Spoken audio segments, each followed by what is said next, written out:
बिस्मिल्लाहिर्रहमानिर्रहीम। अस्सलाम वालेकुम। अहम कहानी में खुशामदीद। रीडर्स कैसे हैं आप सब रीडर्स? आप सबको अहम कहानी में खुशामदीद। रीडर्स, अगर आप हमारे चैनल पर नए हैं तो प्लीज़ चैनल को सब्सक्राइब कर दीजिए। इससे ये होगा कि हर नई आने वाली वीडियो का आपको नोटिफिकेशन मिलता रहेगा। और प्लीज़ कहानी को लाइक कर दिया कीजिए और कमेंट करके ज़रूर बताया कीजिए कि आपको स्टोरी कैसी लगी। चलते हैं कहानी की तरफ। अम्मी मैं पिला दूँगा। थोड़ी देर तक सामी ने उसकी मुश्किल आसान कर दी और साजिदा बेगम भी मुतमईन सी हो गई। फजर की तबीयत संभलते देख रज़िया बेगम सोने चल दी तो अदनान साहब भी ख्याल रखने की ताकीद करते अपने कमरे में चले गए। सामी, तुमने खाना नहीं खाया क्या? याद आने पर साजिदा बेगम ने पूछा। नहीं अम्मी, भूख नहीं है। एक तो तुम दोनों की भूख जाने कहाँ खो गई है। वो बुरा मनाती किचन में चली गई और फिर सख्ती के साथ हाजिर हुई थी। ये पीकर दवा ले लो। इससे पहले वो खुद पिलाती। फजर जल्दी से बाउल खुद ही थाम गई और उन्हें दिखाने को 2-4 चम्मच पीने लगी। वो भी तसल्ली भरी सांस अपने अंदर खींचते हुए कमरे से चली गई और उनके जाते ही फजर ने बाउल परे खिसकाते हुए पीछे टेक लगाई थी, मगर अगले ही पल यखनी समेत गोलगप्पे उल्टी की शक्ल में बाहर निकले थे, इसलिए रोक रहा था मैं। सामी ने उसे उसकी कमर सहलाते हुए डांटा तो फजर ने भीगी आंखों से देखा। ये यखनी की वजह से हुआ है। सबसे मैंने कहा भी था नहीं पीनी। अगर ना पीने की वजह भी बता देती तो शायद अम्मी फ़ोर्स ना करती। वो तंजिया कहता उसे बेड तक लाया। तुम इस हालत में भी मुझ पे तंज कर रहे हो? फजर ने रोते हुए कहा। तंज करने की कोई कंडीशन तो नहीं होती, इसलिए जहाँ मौका मिले नश्तर छोड़ देते हो। खामोश से लेटी रहे। सामी ने उसके ऊपर लिहाफ दुरुस्त करते हुए डपटा। अगर चुप रही तो फिर से सब बाहर आ जाएगा। तुम बातें करते रहो। फजर ने बैठते हुए हुक्म दिया। आप बैठ क्यों गई हैं? अब सर्दी नहीं लग रही क्या? मुझसे लेटा नहीं जा रहा और बुखार भी कुछ कम है। पहले जितनी सर्दी नहीं लग रही वैसे अब कमरा भी तो गर्म हो गया है ना। उसने अब पास पड़े हीटर की जानिब इशारा किया तो वो सर हिलाते हुए उसकी टैबलेट्स निकालने लगा। सामी, ये नहीं निकल सकती मैं।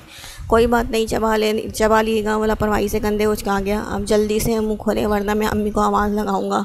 तुम बहुत बुरे हो। फजर ने बुरा सा मुँह बनाते हुए दवा ली थी और कुछ ही देर में वो गंदगी में जाने लगी क्योंकि दवा में आराम की भी गोली शामिल थी।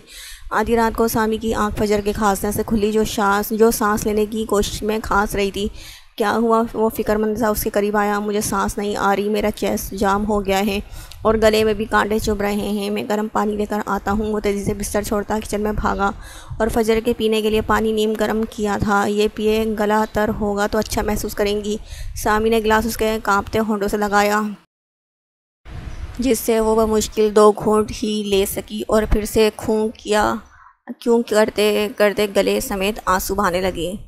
गोलगप्पे लेकर आऊँ? सामी ने संजीदगी से गहरा तंज किया तो उसके रोने में मज़ीद रवानी आ गई। अच्छा रोए ना, मैं बाम लेकर आता हूँ। वो दोबारा से किचन में आया जहाँ छानबीन करने के बावजूद बाम नामी कोई बला ना मिल सकी। इधर फ्रिज पे ही तो रखी थी, अब कहाँ हिजरत कर गई। अगर अम्मी के कमरे में गया तो परेशान हो जाएंगी। ऐसा करता हूँ, ऊपर से ले आता हूँ। किचन में ही पड़ी होगी और अपनी सोच में अमल करता सीढ़ियों की जानिब बढ़ा। अपने ही कमरे में चोरों की तरह घुसना पड़ रहा था। रज़िया बेगम को परेशान किए बिना बड़ी आहिस्तगी से वो किचन से बाम लेता अपने कमरे में आया था। बाम लगाने से नाक में अटका सांस बहाल हुआ तो उसे कुछ सुकून मिला। चाय बना दूं आपको? जो शानदेह वाली गले के लिए मुफीद होती है। सामी ने खांसने पे उसके अलग ही सांस में बजते गले की वजह से पूछा तो फजर ने हाँ में सर हिलाया क्योंकि गले में आती खारिश ने बेसुकून कर रखा था।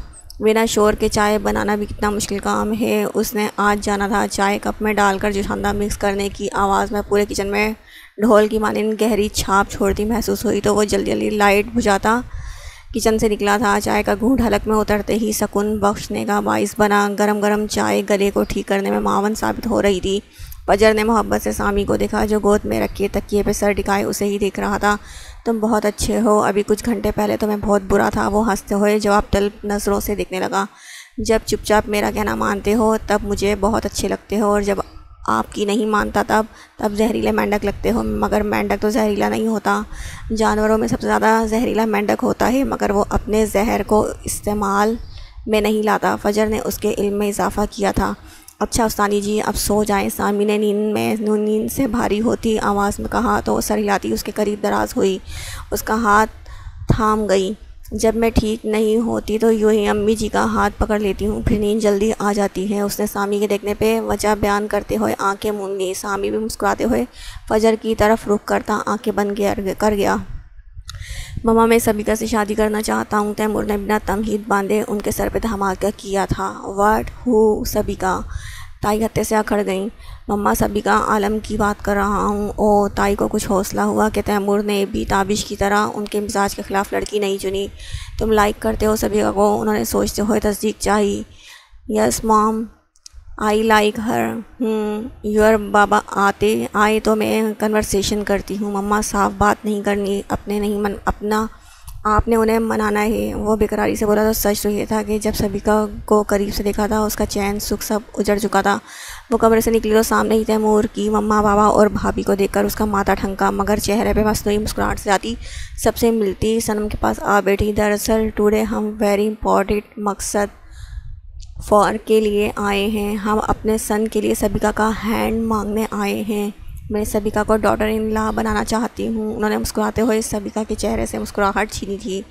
मेरा प्रपोज़ल आया है। अरम खान ने दोनों हाथ गालों पे रखे खुले मुंह वाला इमोजी भेजा। कौन है वो? बाबा के फ्रेंड का बेटा। साथ में सैड इमोजी भेजा गया। कैसा है? अच्छा है, मुख्तसर जवाब आया। तुम राज़ी हो?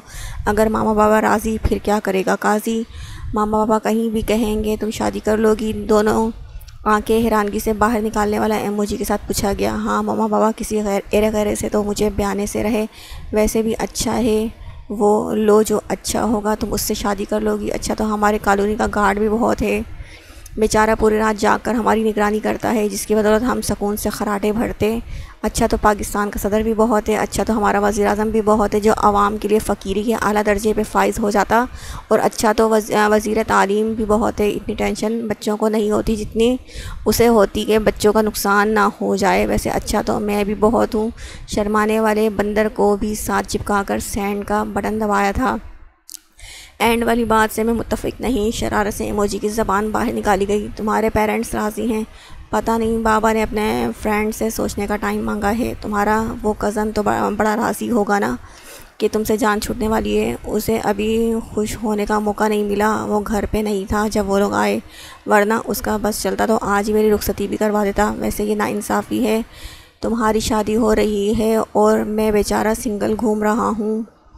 तो तुम भी करवा लो शादी किससे जो तुम्हें अच्छी लगती है। जो मुझे अच्छी लगती है उसकी शादी कहीं और होने के इम्कान है। तुम्हें क्या लगता है? जवाब में भी सवाल दागा गया। मुझे तुमसे मिलना है, सबिका ने अफसरदगी से कहा। मेरे सवाल का जवाब नहीं आया। मिस्टर खड़ूस, मैं तुम्हारी आदी हो रही हूँ। मिस चांदनी, मैं तुम्हारा आदी हो चुका हूँ। क्या ऐसा नहीं हो सकता कि हमें हमेशा ऐसी ही बात करते रहें, एक दूसरे के बेस्ट बड़ी बन के? तुम्हारे हबी को इससे प्रॉब्लम हो जाएगी, फिर मैं हबी को इस खड़ूस के लिए छोड़ दूँगी। पागल हो? कह सकते हो। मैंने पहली दफ़ा किसी अनजान पे भरोसा किया है, वो भी अंधे वाला। और ये अनजान कभी भी ये साबित नहीं करेगा कि तुम वाकई में अंधी हो। तुम मुझे बहुत अपने से लगते हो, जैसे हमारा बहुत पुराना साथ हो, जैसे मैं तुम्हें सदियों से जानती हूँ। इधर भी ऐसा ही हालात हैं। जब हम किसी इंसान को जानने लगते तो ऐसी ही फीलिंग्स आती हैं। फिर हम कहाँ मिलें बताओ भी। ऑनलाइन होकर मुझे इग्नोर कर रहे हो। मिरासी, जा रही हूँ मैं, बाय। सबिका ने गुस्से से मोबाइल पटका। दफ़ा हो, मैंने भी अब जवाब नहीं देना। मैं ही पागल हूँ जो इसके लिए मोबाइल की स्क्रीन पे नज़रें गाड़े बैठी हूँ, मगर अगले ही पल मैसेज की बिप पे फ़ौरन से मोबाइल उठाया था। सॉरी यार, मैं कुछ ढूंढ रहा था। क्या? सबिका आलम ने शायद न्यू आईडी बना ली है। उसकी आईडी नहीं मिल रही। काफ़ी दिनों से उसने कोई वीडियो भी अपलोड नहीं की। वो हैरान सा उसे बता गया। वो अपना इंस्टा और टिकटॉक अकाउंट डिलीट कर चुकी है। सबिका ने माथे पे बल डालते हुए कहा। तुम्हें कैसे पता? मैं उसे फॉलो कर रही थी ना। वैसे तुम्हें उसकी बड़ी फ़िक्र है, जैसे बहुत बड़े फ़ैन हो उसके। मैंने तो हमेशा तुम्हें उस पर ताकीद करते ही देखा है। इतना बड़ा फ़ैन हूँ कि सबिका आलम की छत पे लगा हूँ। और सबिका ने चौंक कर सर उठाकर छत पे लगे पंखे को घूरते हुए नाम में सर हिलाया था। मैं उस पे नहीं, उसकी वीडियोस पे तनकीद किया करता था, क्योंकि मैं उसे वहाँ नहीं देखना चाहता जहाँ वो थी। क्या तुम उसे देख रहे हो? क्या तुमने उसे देख रखा है? हाँ। कहाँ पर? हमारी यूनी में पढ़ती है, वो आज भी ये ना बता सका कि सबिका उसकी कज़न है। सबिका का रंग उड़ा था, कैसी दिखती है वो। वल्लाह ये हमारी यूनी में पढ़ता है और मैंने आज तक ये ही नहीं पूछा कि ये पढ़ता कहाँ है। बहुत खूबसूरत, इतनी खूबसूरत कि उसे देखकर कोई भी मर्द बहक सकता है। सबिका का चेहरा खफत से सुर्ख हुआ था। ये अल्फाज उसे कोड़े की तरह लगे थे। वो खूबसूरत है तो इसमें उसका क्या कसूर। सबिका ने जवाब पेश किया, वो खूबसूरत है, इसमें उसका कोई कसूर नहीं, मगर दूसरों को पता चला कि वो खूबसूरत है, इसमें उसी का कसूर है। अब वो टोपी वाला बुर्का पहन कर तो नहीं घूम सकती ना, तुम्हारी सोच ही छोटी है। सबिका को गुस्सा आया था। स्लीवलेस की बजाय पूरे बाजू पहनकर, झाड़ू देते दुपट्टे को सर पे ओढ़ कर, जीन्स को फोल्ड करने का तवक़्फ़ ना करके भी तो घूमा जा सकता है।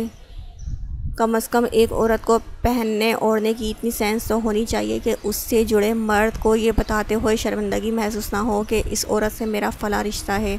और तुम्हें क्या लगता है कि बुर्का हर औरत पहन लेती? बुर्का तो वही औरत पहनती है जिसका अपने रब से ताल्लुक़ मजबूत होता है, जिसे रब चुन लेता है, जिसे ख़ास करता है हिदायत की रोशनी से रोशनास करवा कर कि उसके दिल को मुनव्वर करता है और मोती के जैसी उसकी पाकीज़गी गोहर मेल से बचाने के लिए सीप में छुपाकर महफूज कर लेता हर बेबाक नज़र से, क्योंकि हर नज़र उसके हुस्न को सराहने की औकात नहीं रखती। रही बात छोटी सोच के मर्द चाहे जितना भी बुलंद सोच और खुले माहौल में रहने का आदी क्यों ना हो, अपनी औरत के लिए सोच छोटी रखता है, और अगर ना रखे तो मेरी सोच उसे मर्द ही तस्लीम नहीं करती। मैं बहुत बुरी हूँ यकलख्त उसने उसे अपने वजूद से नफ़रत महसूस हुई थी। आंखें धुंधलाने लगी थी। अल्लाह जी मुझे माफ़ कर दें। वो अल्लाह से मुखातिब होती अपने माजी पे शर्मसार होने लगी थी। मर्द जो मर्ज़ी करता फिरे, उसे कोई रोक टोक नहीं है क्या, खुद गुनाह करता रहे, मगर औरत पाकबाज ही चाहिए। चंद मिनटों बाद दिल का गुबार हल्का हुआ तो पूछा गया, गुनाह तो हर उस नफ्स को मिलता है जो अपनी हदूद को फलांगता है, फिर चाहे वो मर्द हो या औरत। हर इंसान ने अपना किया भुगतना है और हमें तो ख़ुद का मुहासबा करने की ज़रूरत है कि क्या हम अपने फ़राइज़ अच्छे से निभा रहे हैं। हमें ख़ुद को संवारना है, क्योंकि हमारी कब्र में हमने ही लेटना है और हर सवाल का जवाब हमने खुद ही देना है। रोज़े महशर अल्लाह फरमाएगा, ए मुजरिमों, आज अलग हो जाओ। तब किसी मुसलमान या औरत को कहकर मुखातिब नहीं किया जाएगा, तब नाफरमानों को अलग किया जाएगा उनकी जिन्स देखे बिना, और वो जज़ा का दिन होगा जब हमें कोई चांस नहीं मिलेगा। इसलिए दुनिया में ख़ुद को अच्छाई में ढालो, ताकि जज़ा व सज़ा के दिन हम गुनाहों के बोझ को घसीटने के बजाय नेकियों की सवारी में सवार होकर बेहतरीन दर्जा पा सकें। अब मर्द पे बात आई तो तुम्हें कहर याद आ गया। मैं समझा रहा हूँ, किसी को डिफेंड नहीं कर रहा, और तुम समझने की बजाय मर्द औरत पे आ गई। छोड़ो, मैं बहस नहीं करना चाहती। वो चिढ़ते हुए बोली, बहस कौन कर रहा है, मैंने तो अपनी सोच से आगाह किया है। संभाल के रखो अपनी सोच अपने पास। हम क्यों लड़ रहे हैं किसी और की खातिर? वैसे भी मेरी चांदनी तो बहुत अच्छी है। वो मुस्कान लगाने लगा। मैं तुम्हारी सोच के बिल्कुल बरअक्स हूँ। जाने क्यों सबिका को रोना आने लगा कि उसका दोस्त उसके लिए ऐसी सोच रखता है।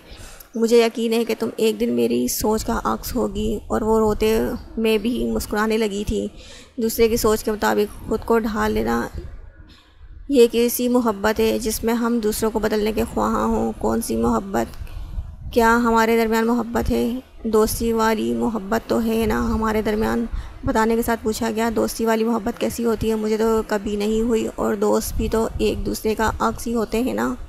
क्या हम दोस्त नहीं हैं? एक तुम ही तो हो जिसे मैं अपना सबसे अच्छा दोस्त करार देती हूँ। तुम्हारे ख्याल में अच्छा दोस्त कैसा होता है? आरम खान जो बैठे बैठे थक चुका था, लेटते हुए पूछने लगा, अच्छा दोस्त तो वही होता है जो हमारे अंदर से बुराई को कुछ इस तरह से ख़त्म कर दे कि हमें पता भी ना चले और हम राह रास्त पर आ जाएं। अब बताओ, मैं तुम्हारा अच्छा दोस्त हूँ तो मेरे सबसे अच्छे दोस्त हो। इवन के मेरी डिक्शनरी में दोस्ती इस डेफिनेशन का इजाफा भी तुम्हारी ही बदौलत हुआ है, मगर मैं तुम्हारी अच्छी दोस्त नहीं हूँ। आखिर में उदासी से कहा गया, ये फ़ैसला तो मैं ही कर सकता हूँ कि तुम मेरी कैसी दोस्त हो, और मेरा दिल कहता है कि मिस चांदनी से अच्छा कोई हो ही नहीं सकता। इस बात का अंदाज़ा तुम इसी बात से लगा लोगे, जब से तुम मेरी ज़िंदगी में आई हो तब से 2-4 गिने चुने दोस्त भी मुझे पुराने पराए लगने लगे हैं, और मैंने इतने अरसे से कोई गर्लफ्रेंड भी नहीं बनाई। अफसोस के साथ बताया गया, तुम बहुत बड़ी फ़िल्म हो। वो हंसते हुए बड़बड़ाई, अच्छा फिर कब मिल रहे हो? सबिका का दिल धड़का था। अगर उसे पता चला कि मैं ही सबिका हूँ तो नहीं, मैं मिलूँगी ही नहीं। उसने उदासी से सोचा था और बिना जवाब दिए ऑफलाइन हो गई।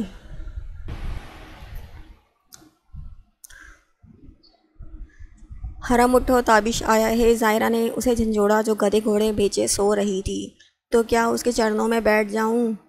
वो झंझलाते हुए उठ बैठी। धीरज रखो, चरणों में भी बैठ जाना। फ़िलहाल तैयार हो जाओ, शादी की ड्रेस सेलेक्ट करने जाना है।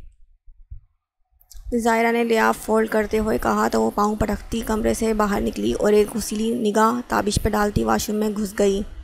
होने वाले शोहर को सलाम करने के बजाय आंखें दिखाकर वॉशरूम में दफ़ा हो गई। सियाने सही कहते हैं कि लंबे बंदे की अक्ल ही गिट्टों में होती है। सफ़ीना बेगम ने बुलंद आवाज़ में उसे वह शर्म दिलाना चाहिए थी। क्या कह रही थी आप? हरम गीला मुंह साफ़ करती मुअद्दब सी पूछने लगी। मत दे रही थी कि शोहर की इज़्ज़त करना सीख लो। ना सलाम ना दुआ, ऊँट की तरह भागे जा रही थी। अस्सलाम वालेकुम वरहमतुल्लाहि वबरकातुहू। हरम ने आंखें टमटमाते हुए सलामती भेजी तो ताबिश ने मुस्कुराकर जवाब दिया था, कैसे हैं आप? चाय पानी लाऊं आपके लिए? बस अम्मी, या और इज़्ज़त करने की ज़रूरत है?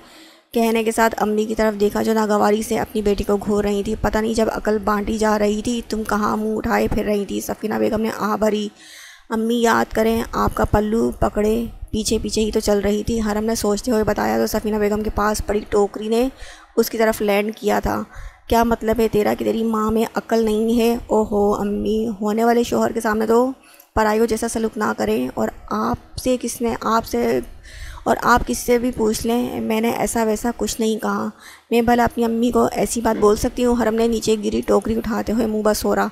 चच्ची जान हम निकलते हैं। ताबिश टाइम देखता उठ खड़ा हुआ तो सफ़ीना बेगम ने मुस्कुराकर सर हिलाते हुए इजाज़त दी थी।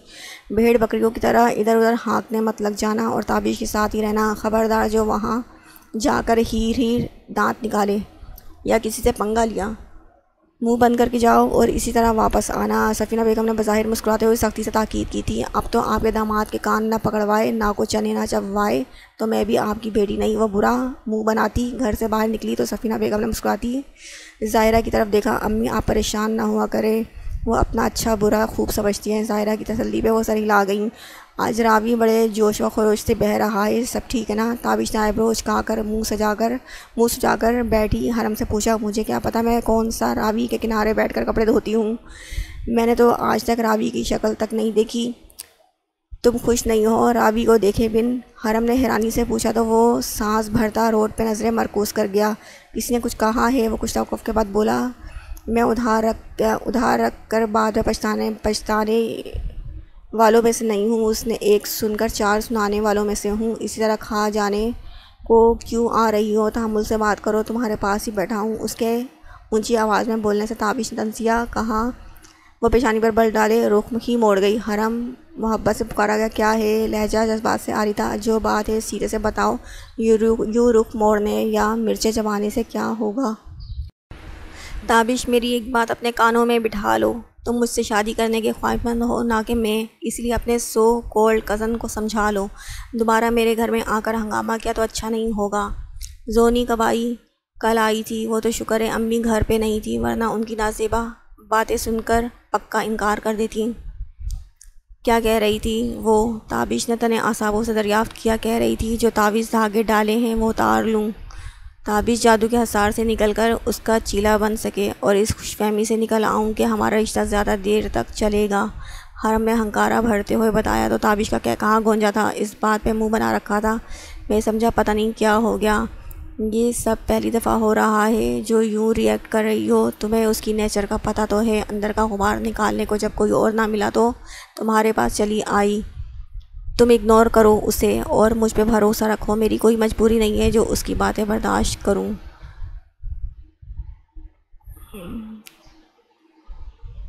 और रही बात भरोसे की, वो पल को हंसी थी। ताबिश आफंदी बार बार घाव लगने से तो मजबूत चीज़ें भी अपनी असल शनाख्त खो देती हैं। भरोसा तो फिर भी बहुत नाजुक होता है, जिसे टूटने में लम्हा लगता है। और फिर ऐसे कई लम्हे मेरी ज़िंदगी में बहुत आ चुके हैं जिन्होंने मेरे भरोसे का खून कर दिया। ऐसी उम्मीदें मुझसे वाबस्ता ना ही रखो तो बेहतर होगा। ताबिश बेबसी से लब बींच गया। अब भी तुम्हारा भरोसा टूटने नहीं दूंगा। उसने दिल में खुद से अहद किया था। वो सैयद आलम के साथ किसी फ़ाइल पे डिस्कशन कर रही थी जब अरशमान ऑफिस में दाखिल हुआ और छुट्टी निगाह ज़ाहिरा के वजूद पर डालता अपने बाबा से मुखातिब हुआ। बाबा यहाँ साइन कर दें, कल वाली मीटिंग की तैयारी कैसी है? उन्होंने फ़ाइल पे एक नज़र डालते हुए अरशमान से पूछा। बाबा कल वाली मीटिंग में आप और ज़ायरा और अहमर जा रहे हैं, मैं तो नहीं जा रहा, उसने कंधे उचकते हुए बताया। तुम जा रहे हो, अहमर को कैंसिल कर दो, उन्होंने हुक्म दिया। बाबा अहमर का कॉन्फिडेंस लेवल काफ़ी हाई है, ज़ायरा के बजाय वो हमारे साथ चले तो ज़्यादा बेहतर होगा। ज़ायरा की तैयारी मुकम्मल है और हमारे साथ भी ज़ायरा ही जाएगी। मगर बाबा, उसने कुछ कहना चाहा तो सजाद आलम उसकी बात काट गए। मैं तुम्हारा बाप हूँ, तुम मेरे नहीं। ज़ायरा से फ़ाइल लेकर अच्छे से रीड कर लो, उन्होंने कहते हुए रिंग करते मोबाइल को कान लगाया। और ज़ायरा तो ऐसे अनजान बनी बैठी थी जैसे किसी और ही नफ्स का जिक्र हो रहा हो। कैसी तैयारी है, सारे पॉइंट्स सहन नशीन कर लिए हैं? वो क्या है ना, अक्सर हम अपनी किसी बातों पे कायम नहीं रह पाते, इसलिए पूछ रहा हूँ। उसने फ़ाइल पे झुकते हुए तंज का तीर बड़ी होशियारी से मारा था। आधे सच बहुत ख़तरनाक होते हैं, इसलिए आधे अधूरे जुमले सुनकर बेबुनियाद इल्ज़ाम लगाने से गुरेज बरतनी चाहिए। वो धीमे से कहती हुई ऑफिस से निकल गई और आयुष्मान उसकी पुश्त को नासमझी से घूरता रह गया। शाम में सब लाउंज में बैठे इधर उधर की बातें कर रहे थे जब महमूद आलम ने अपने बड़े भाई को मुखातिब किया। भाईजान, कल उस्मान आया था अपने बेटे तैमूर के लिए सबीका का हाथ मांगने, उन्होंने हिचकिचाते हुए बताया। तो मोबाइल में गुम अरम खान ने चौंक कर सबीका को देखा, जिसके एक हाथ में मोबाइल था जबकि दूसरा हाथ पास बड़ी सुजू के बालों में अटका हुआ था और चेहरा उठाए अपने बाबा को देख रही थी। इनकार कर दो, हमें नहीं करना अपनी बेटी का रिश्ता ऐसे संगीन लोगों में। अरे, जो अपने ही खून को इज़्ज़त नहीं दे सकते वो हमारी सबीका को खाक इज़्ज़त के हार बनाएंगे। दादो गुस्से से बोली, उन्हें तो कल से ही उनका आना नागवार गुजर रहा था। अब्बा जी ठीक कर रहे हैं, किसी हद तक तो ठीक है, वो लोग रिश्ते बनाने के काबिल नहीं हैं, सजाद आलम ने सोचते हुए कहा। तो सबीका की जान में जान आई थी और आरम खान को भी ऑक्सीजन की कमी पूरी होती महसूस हुई। आयुष्मान ने जांचती नज़रों से आरम खान की बदलती रंगत को देखा था। ठीक है, फिर मैं मौका मिलते ही जवाब दे दूँगा, महमूद आलम ने आयशा बेगम को देखते हुए कहा, जिनके चेहरे पे सुकून की परछाई दिखाई देने लगी थी। यहीं खाना ले आऊँ, बहुत भूख लगी है। हारिस, जो अभी ऑफिस से लौटा था, बेड पे गिरते हुए बोला, मैं फजर से कहती हूँ रोटी डाल देगी। सोनिया के कहने पे वो पल में उठ बैठा। कोई ज़रूरत नहीं है उसे कहने की, तुम खुद बनाओ। मगर मुझे बनाना नहीं आती, वो लाचारी से मनाई। कोशिश तो करो बनाने की, आंटी से कह दूँ? मैंने तुम्हें कहा है जाओ और बना कर लाओ, जैसी भी बने मैं खा लूँगा। और सरी लाती सोनिया ने किचन का रुख किया था। चिकने बेलन पे पेड़ा रखे पूरा जोर लगाती रोटी बेलने पर सोनिया को देखकर फजर ने हमदर्द से खुद बनाने की ऑफ़र की थी। नहीं, हारिस बुरा मानेंगे, उन्हें सख्ती से मना किया है कि फजर उनके किसी काम को हाथ ना लगाए। वो क्यों? फजर ने अचंभे से पूछा। दिल की धड़कन पल में तेज़ हुई थी। पता नहीं, वो तो तुम्हारा नाम भी नहीं सुनना चाहते, गलती से तुम्हारा नाम मुंह से निकल जाए तब भी डांट देते हैं। वो कंधे उचकती उसे उदासी के गहरे समंदर में डुबो गई। वो पाँव घसीटती अपने कमरे में चली आई और जाने कितनी ही देर आंसू बहाती रही। महबूब शख्स की बेतनाई मार देती है। वो शख्स जो कभी फजर को अजीज़ था, वो ख़ुद तो आगे बढ़ चुकी थी मगर दिल कहीं पीछे रह गया था। कमरे की बदली हालत देखकर सामी की भी हालत चेंज हुई थी। आपको बुखार में भी आराम नहीं है क्या? उसने नाराज़गी से पूरे कमरे पर तायराना नज़र डालते हुए कहा। बेड अपनी जगह बदल कर विंडो के साथ लग चुका था और स्टडी टेबल बेड की जगह आ चुकी थी। जिम का सामान गायब था। मेरा सामान कहाँ है? उसने किताबें सेट करती फजर से पूछा। बेड के नीचे, वो मसूफ़ सी बोली। तो सामी ने यकीन दहानी के लिए बेड के नीचे झांका था। आप इधर बैठें, ये मैं खुद सेट कर लूँगा। सामी ने पास पड़ी कुर्सी पर बिठाते हुए किताबों के लगे अंबार की तरफ रुख किया था। क्या ज़रूरत थी इतना हल्कान होने की? मुझे कह दिया होता। एक तो मेरी खुद की हालत ख़राब, ऊपर से कमरे की ख़राब हालत ने मुझे इरिटेट कर दिया। खैर, तुम आज यूनी से जल्दी लौट आए। सर में दर्द था तो घर आ गया। वो तेज़ हाथ चलाता सरसरीदा बोला, चाय बना दूँ? फजर ने फ़िक्रमंदी से पूछा। सामी ने गर्दन मोड़कर उसे देखा, जो चेहरे से ही थकी सी लग रही थी। आप ठीक है ना? मुझे क्या होना है? वो ज़बरदस्ती मुस्कुराई थी। कुछ हुआ है क्या? उसे तसल्ली ना हुई। जो कुछ हो चुका है उसके बाद भी तुम्हें मज़ीद कुछ होने की उम्मीद है? मैं हालात से समझौता कर चुकी हूँ मगर इस समझौते के चक्कर में मेरा दिल अधमरे मरीज़ की मानिंद हो चुका है। सांस बंद होने लगती है जब हारिस को अपनी ज़िंदगी में खुश देखती हूँ और मैं चाह कर भी खुश नहीं रह पाती। वो चेहरा हाथों में छिपाती फुट फुट कर रोने लगी थी। सामी गंग सा उसे देखता रह गया। लंबी सांस खींचकर हल्कोरे लेते उसके वजूद को बाहों के घेरे में लेते हुए फजर की कमर सहलाई थी। मुझे यहाँ नहीं रहना, मेरा दम घुटता है यहाँ, वो उसके सीने से चिपकी मासूमियत से बोली थी। ठीक है, हम यहाँ से हिजरत कर जाएंगे, आप जहाँ चाहेंगी वहीं चले जाएंगे। वो भी उसी के अंदाज में बोला। तो फजर ने सर उठाकर सामी के संजीदा चेहरे को देखा था। तुम मुझे भी छोड़ के जाओगे? तुम भी मुझे छोड़कर चले जाओगे? वो दूर होती किसी खदशे के तहत बोली। आपको छोड़कर कहाँ जाऊँगा? इसके पास जिसके फ्रेम को नैनों पे सजा रखा है। आहा, आप रोकेंगी तो नहीं जाऊँगा। जब तुम्हारा भाई इतने सालों की रियासत को कदमों तले रोन गया, तुम चंद दिनों, बस बहुत हो गया। भाईनामा, आपको सिर्फ अपनी मोहब्बत, अपने दर्द नज़र आते हैं। सामने वाला तो पत्थर का मुजस्मा है जिसे किसी कुछ महसूस नहीं होता। जब वो बढ़ चुका है आगे, तो आप क्यों अभी तक रोक लगाए बैठी हैं? आप मेरे साथ होकर भी मेरे पास नहीं हैं। और कोई भी शौहर ये बर्दाश्त नहीं कर सकता कि उसकी बीवी किसी और के बारे में सोचे या किसी और को याद करके रोए। कभी तो मेरे बारे में सोचा करें, शायद आपको फ़ैसला करने में आसानी रहे। और लब बीचता कमरे से निकल गया। फजर सांस होके सब समझने की कोशिश कर रही थी। उसने कभी सामी को शौहर समझा ही ना था।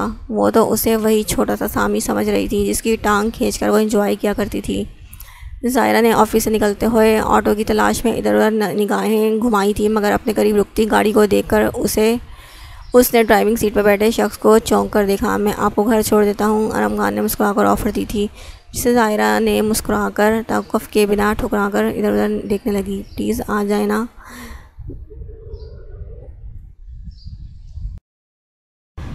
मुझे बहुत अहम बात करनी है। और ज़ायरा ने घूरी से नवाजा था। छोटा भाई ही समझ ले, वो मासूमियत से बोला। तो ज़ायरा के लबों के कोने मुस्कुराए थे। मेरे मानने से तुम मेरे भाई थोड़ी बन जाओगे। मैंने कभी किसी को बहन नहीं बनाया, चाहे वो 10 साल बड़ी हो या छोटी।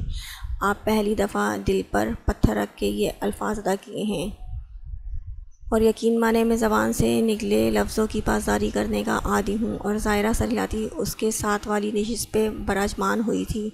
दिल तो नहीं कर रहा तुम्हारा यकीन करूँ? वो सामने रोड को देखती बड़बड़ाई। यकीन नहीं किया तो क्या रक्शे का किराया बचाने के चक्कर में बैठी हैं? अरम खान ने शरारतन पूछा। यही समझ लो, वो दुबदु बोली। तो वो भी मुस्कुराकर नज़रें रोड पे मरकूज़ कर गया। शादी कब है आपकी? वो कुछ तवक़्क़ुफ़ के बाद पूछने लगा। और ज़ायरा ने चौंक कर उसके संजीदा चेहरे को देखा। नेक्स्ट वीक, वो तसल्ली से कहती हाथों को घूरने लगी। अरशमान ताबी से ज़्यादा हैंडसम है, अरम खान ने टर्न लेते हुए उसके नॉलेज में इजाफा किया था। तो ज़ायरा ने अबरूज कहाकर इस्तफ़सार किया। तो आपको एक दफ़ा मज़ीद सोचने की ज़रूरत है। किस बारे में? अरशमान आलम के बारे में। ऐसा भी क्या है इसमें जिस पे सोच विचार की जाए? लालटेन लेकर निकलेंगी तब भी मेरे भाई जैसा बंदा नहीं मिलेगा। वाकई उस जैसा रंगीला हर जगह से थोड़ी नाबरआमद होता है, वो तंज़िया बोली। तो अरमान के माथे पे बल पड़े थे। आप कुछ ज़्यादा ही हल्के ले रही हैं मेरे भाई को। खैर, मैं रिक्वेस्ट करता हूँ, प्लीज़ आप ताबीज़ से शादी मत करें। वजह? ज़ायरा का दिल किया अपना सर फाड़ ले। दोनों भाई गलतफहमी का शिकार थे। अरशमान आपको पसंद करता है और आप पहली लड़की हैं जिससे वो शादी करने का ख्वाहिशमंद है। वो तो पहले ही बहुत मुश्किल से माना था। हम तुम्हारे भाई तो पहली महबूबा का जुदाई नामा बड़े नाक से मेरे गोश गुजार कर चुके हैं, और तुम कह रहे हो मैं पहली लड़की हूँ। हैं, ये कब हुआ? अरम खान ने हैरानगी से पूछा। अपने भाई से पूछ लेना, अब यहीं उतार दो, आगे से मैं रक्षा पकड़ लूँगी। मैं शमून को परेशान नहीं देख सकता। आपके इनकार ने उसे बहुत डिसहार्ट किया है। यकीन माने मैंने उसकी आँखों को नम होते देखा है। वो तो बचपन से मोहब्बतों की कुर्बानी देता आया है। आप प्लीज़ उसे मज़ीद बिखरने से बचा लें। उसे ख़ुद पे कंट्रोल करना आता है। वो गुस्से में भी दूसरों को तकलीफ़ नहीं पहुंचा सकता। शायद इसीलिए उसके हिस्से में हमेशा सब्र करना ही आता है। मगर उसके सब्र का पैमाना भी इस बार लबरेज़ हो जाएगा। जब सब्र का पैमाना टूट जाता है तब इंसान ख़ुद को नुकसान पहुंचाता है या दूसरों को। और मैं नहीं चाहता मेरा भाई दुश्मनी पाल ले, खुद से या किसी दूसरे से। अरम खान रूहान सा हो गया। तो ज़ायरा के दिल को कुछ हुआ था, और कोई जवाब दिए बिना अफसरदा सी गाड़ी से निकल आई। मैं अरशमान की गलतफहमी दूर कर दूँगी, उसने पक्का इरादा बांधा था। जोनी डार्लिंग, तुम रूम में लॉक्ड हो? वाई? ताई जान आज फिर से पूछ रही हैं। आप फिर से पूछ रही हैं? अगर ताबिश मेरा ना हुआ तो मर जाऊंगी, वो पूरी कुव्वत से चिल्लाई। तो ताई ने कानों पे हाथ धरे थे। ताबिश तुम्हारा ही है, ओनली ऑन जोनी का। उसे कोई भी यूँ से छीन नहीं सकता, माइंड इट। अगले हफ्ते उसकी शादी है उस हरम चुड़ैल के साथ, और आप मुझे झूठी तसल्लियाँ दे रही हैं। हमेशा की तरह I am speaking you. Tabish की शादी सिर्फ तुमसे ही होगी, ट्रस्ट मी। ताबिश खुद यू को अपनाएगा, बस तुम वाच करती जाओ कि तुम्हारी ये ताई वट वट उस हरम के विथ ताबिश क्या एवरीवन थू थू करेगा इस हरम नामी जादूगरनी पे। ओके कहा लगाती जोनी को खुश कर गई। शलवार कमीज़ में वो यूनी के लिए तैयार होकर नीचे आई तो कमरे से निकलती सबिका से निगाह टकराई थी। चॉकलेट रंग की कमीज़ में उसकी सफ़ेद रंगत मज़ीद निखरी मालूम हो रही थी। सर पे हम रंग ओढ़ा दुपट्टा और शानों में फैलाई गई बड़ी सी शॉल को संभालने की कोशिश करती बैग टेबल पे रखते हुए दादों को सलाम किया था। दादों के तासुरात भी अरमान से मुख्तलिफ ना थे। आज लग रही हो ना वजात आलम की पोती। उन्होंने सलामती भेजते हुए फ़ख्रिया अंदाज़ अपनाया तो वो झीम सी गई। पहले क्या लगती थी माई मुंडा, वो मुस्कुराकर बोले तो सबिका ने आंखें पटपटाई थी। चले हमें देर हो रही है। अरमान ने सवालिया नज़रों से देखा तो सबिका सरलाती बैग उठाने लगी। नाश्ता करके जाना, मैं पराठे बना रही हूँ। आयशा बेगम ने किचन से हाँक लगाई। अम्मा यूनी से कर लेंगे, अभी लेट हो रहे हैं। सबिका बुलंद आवाज़ में कहती। अरमान के साथ बैरूनी दरवाजे की जानिब बढ़ी थी। मजाल है ये दोनों कभी ढंग से नाश्ता करें, सबसे लेट उठते और कुछ खाए पिए बिना निकल जाएं। आयशा बेगम झंझलाती किचन से बाहर आई थी तो मोबाइल में कुछ ज़्यादा ही खोने नहीं लगी। किससे चैटिंग ऑन है? अरमान ने उसे मुसलसल चुप देखकर तंजिया पूछा तो वो मोबाइल बैग में रखती सर नई में हिलाने लगी। मुबादा कहीं मोबाइल ही ना पकड़ ले। आजकल किसके साथ वीडियो बना रही हो? वो नॉर्मल अंदाज अपनाते हुए टोल लेने लगा। मैं वीडियो बनाना छोड़ चुकी हूँ। लहजा हर तासुर से आ रही था और इतना बड़ा बदलाव लाए जाने की वजह जान सकता हूँ। मैं किसी के जवाब में नहीं हूँ, मैं किसी तो नहीं हूँ। वो फ़ौरन से बोला तुम अपने भी तो नहीं हो। लहजा काफ़ी चुपने वाला था। अरमान सांस भर कर रह गया। आज मैं यूनी तक अपने साथ लाने की वजह, आज तुम्हें मेरे साथ चलने में कोई आर महसूस नहीं होगी? सबिका ने हैरानी से पूछा। वजात आलम की पोती के साथ चलने में मुझे कभी आर महसूस नहीं होगी, वो मुस्कुरा कर कहता गाड़ी से निकल गया। तो सबिका भी सर झटकती गाड़ी से बाहर निकली थी। मुफ्ती जी के रंग में ढल रही हैं सबिका आलम। किसी ने पीछे से जुमला कसा था, बस जी मोहब्बत चीज़ ही ऐसी है। दूसरे ने मुस्कुरा कर जवाब दिया तो सबिका थूक निकलती तेज़ से चलने लगी। वैसे यार मुफ्ती की तो दुनिया ही जन्नत जैसी हो गई होगी, क्या आइटम नहीं मिला है? अरमान की रगें फूलने लगी थी। वो झटका खाकर पलटा था। बेहुदा इंसान क्या भौंक रहा है? दोबारा से बकवास कर यही ज़मीन में गाड़ दूँगा। ओहो, नया आशिक निकल आया। पहले मुफ्ती, अब ये कौन है? पहले ने मजाक उड़ाने वाले अंदाज से पूछा तो दूसरे ने अरमान को सरता पैर देखते हुए जवाब दिया था ऐसी लड़कियों के बहुत से याराने होते हैं। आज यूनिवर्सिटीज़ की आशिक निकलेगी। अगले ही पल उसकी कॉलर अरमान के हाथ में थी। दोनों गुत्तम गुत्ता होते पूरा मुजमा अपने इर्द गिर्द जमा कर चुके थे। सबिका बैग को दोनों बाजू में भींचे मुसलसल आंसू बहा रही थी। यूनी के लड़कों ने बमुश्किल दोनों को अलग किया था। दोबारा ऐसी बकवास की तो बोलने के काबिल नहीं छोड़ूंगा। अरमान ने नाक से निकलते खून को शर्ट के बाजू से रगड़ते हुए उंगली उठाकर वार्न किया था। क्यों, ये तेरी माशूका लगती है क्या? पहले लड़के ने तंजिया पूछा। अरमान ने कड़कता थप्पड़ उसके गाल पे रसीद किया था। खून है मेरा, और अगर कोई मेरे खून के बारे में गंदगी बकेगा तो उसकी बैंड बजा कर रख दूँगा। दूर रहना इस लड़की से, आखिरी बार बोल रहा हूँ। और सबिका की कलाई थामता सब पे वार्न करती निगाहें डालता उसे लिए वीरान गोशे में आया था। तुम्हारे फ़ैन फॉलोवर्स, ये थी तुम्हारी इज़्ज़त? गुस्से से उसके बाजू झड़कते हुए लफ्ज़ों पे ज़ोर देकर कहता खुद को पुरसुकून करने के चक्कर काटने लगा।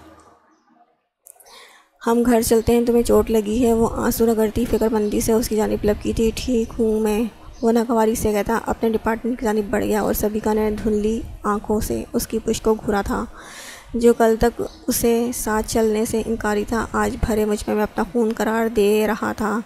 कल तक जो शख्स उसके किरदार पे उंगलियां उठाता था, आज दूसरों की उंगलियां तोड़ रहा था। क्या कपड़े का टुकड़ा रिश्तों के दरमियान सर्द महरी की दीवार गिराने की ताकत रखता है? क्या ये सिर्फ कपड़े का टुकड़ा है? उसने अपनी शॉल को हाथों में भींचते हुए सोचा, ये चादर तहफ़्फ़ुज़ फराहम करती है। सबिका आलम को यकीन हो चला था अच्छाई की तरफ उठाया गया एक कदम अपनों को करीब लाने में मुआवन साबित हुआ था। वो परेशान सी ग्राउंड में बैठी मोबाइल को घूर रही थी। सुबह से मिस्टर खड़ूस ऑनलाइन नहीं आया था। एक अरमान की टेंशन, दूसरा मिस्टर खड़ूस की टेंशन में उसे अपना सर चकराता महसूस होने लगा था। जानी बेजानी आवाज़ पे सबिका ने झटके से सर उठाया तो सामने ही तैमूर को देखकर उसकी पेशानी पर बल पड़े थे। आप यहाँ क्या कर रहे हैं? उसने नागवारी से पूछा था।